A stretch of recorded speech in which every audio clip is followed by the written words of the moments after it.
बेटी क्या समझते हो? दैवी शक्ति है। इसके बिना जीवन, बहुत बढ़िया घर बना हो, बहुत बढ़िया सारी व्यवस्था हो, और आप अरब खरबपति हो, और किसी माता बहन का वहां अस्तित्व ना हो, फिर देखो ऐसा लगेगा कि खंडहर सा दिखाई देगा, शून्य दिखाई। और एक मिट्टी की दीवार हो, छपरा पड़ा हो, एक माई हो लीप पोत के, देखो कितना सुंदर घर, ये गृह लक्ष्मी कही जाती है। तो बेटी को ऐसा न सोचे, बेटी बेटा है। और आपको सच्ची बताए, आजकल जब बेटा की धक्का लगते ना माता पिता के, तो बेटी ही पालन पोषण करती है। कई ऐसे माता पिता को देखा गया जिनको बेटों ने घर से निकाल दिया और अपने बिटिया ने स्वीकार कर लिया, बिटिया के यहाँ जाके वो वहां रह रहे पालन। कई ऐसे हमारे सामने उदाहरण है। और पिता को कोई भी विपत्ति आवे तो आगे बेटी खड़ी हमें नजर दिखाई दी है। तो हमें लगता है बेटियों के प्रति हमारे जो देश में श्रद्धा और भावनाएं थी वो सब हट रही हैं। ए वयोवृद्ध पिता छोटी बिटिया बुला के पैर छुए जाते थे, अपनी बेटी के नहीं छुए जाते। कितना पवित्र भाव, मतलब छोटी बच्ची तो पूरा परिवार उसे देवी रूप मानता था। आज जो है समय बदल रहा है, तो बेटी को गलत भाव से देखा जा रहा है कि दहेज देना पड़ेगा, इतना इतना समस्याएं आएंगी। बेटी भगवान की दैवी शक्ति है, ऐसे ऐसे नहीं। तो तुम्हें 2 बेटियां प्राप्त है तो 2 बढ़िया बेटे मिल गए, ऐसा भाव करो, अपनी संपत्ति को दोनों को दे देना और बढ़िया धूमधाम से जहां ब्याह करना, बढ़िया परिवार। ये थोड़ी कि हमारा कुल हमारे कुल नहीं है, बेटी हमारा कुल नहीं है क्या? जी महाराज जी, ये बोलते हैं घर वाले वंश चलाना होगा, एक बेटा हो जाए। अब जैसे लोग बहू को कोसने लगते कि बिटिया पैदा किए, तुम में सामर्थ्य है क्या बेटा बनाने की? बेटा बेटी बनाने की सामर्थ्य क्या? ये तो भगवान के विधान से होता है, कर्मों के अनुसार। अरे भैया बिल्कुल। और तो कह रहे राष्ट्रपति है हमारे यहाँ, बेटी भारत की राष्ट्रपति है। अच्छे अच्छे बड़े बड़े ग्रेजुएट पदों में बच्चियां हैं। हाँ, कोई कलेक्टर है, कोई पुलिस ऑफिसर है, कोई आर्मी में है।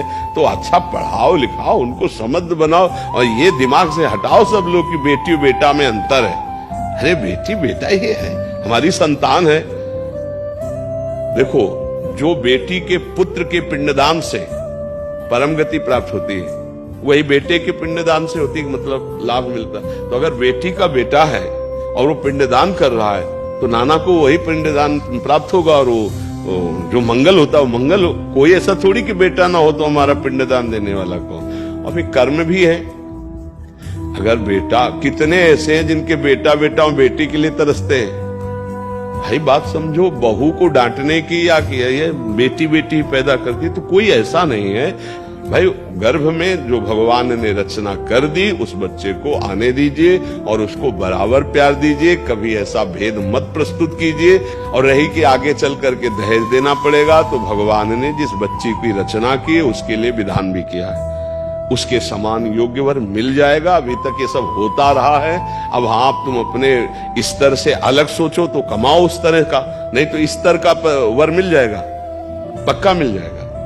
हमें लगता है कि बेटी का सम्मान करना चाहिए, बेटियों को खूब शिक्षा देनी चाहिए, उनको इतना मजबूत बनाना चाहिए कि हमारी समाज में जो भ्रम पैदा हो गया है कि पुरुष कुछ विशेष है, ऐसा नहीं है।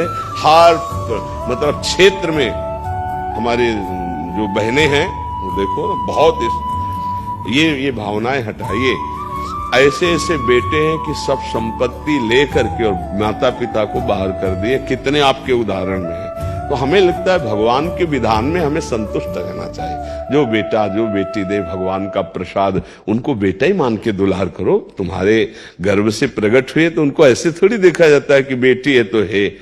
ये बहुत गलत बात। ये समाज में पीछे तो अब तो कानून बहुत दृढ़ हो गया कि आप ऐसा अगर अल्ट्रासाउंड करते पाए गए, गर्भ का परीक्षण, लिंग परीक्षण, तो आप दंडनीय अपराध करते हैं। ऐसा नहीं तो पीछे का चेक करवाया और फिर, तो ये बहुत बड़ी हानि है।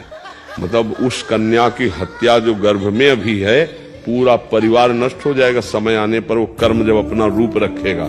इसलिए बहुत प्रसन्न रहिए और धैर्य पूर्वक चलिए। और हाँ भी, अवस्था तुम्हारी को है, अगर आना होगा बच्चे को तो आ जाएगा, और नहीं आना होगा तो 2 हैं, इन्हीं का पालन पोषण करो, चिंता काहे को करते हो। और बड़े बुजुर्ग तो ऐसे ही कहते रहते हैं, उनका स्वभाव ऐसा होता है कि भाई एक लड़का हो जाए, एक लड़का हो जाए, ऐसे घर गृहस्थी में कहते हैं वो लड़का ही है, ऐसे भाव से।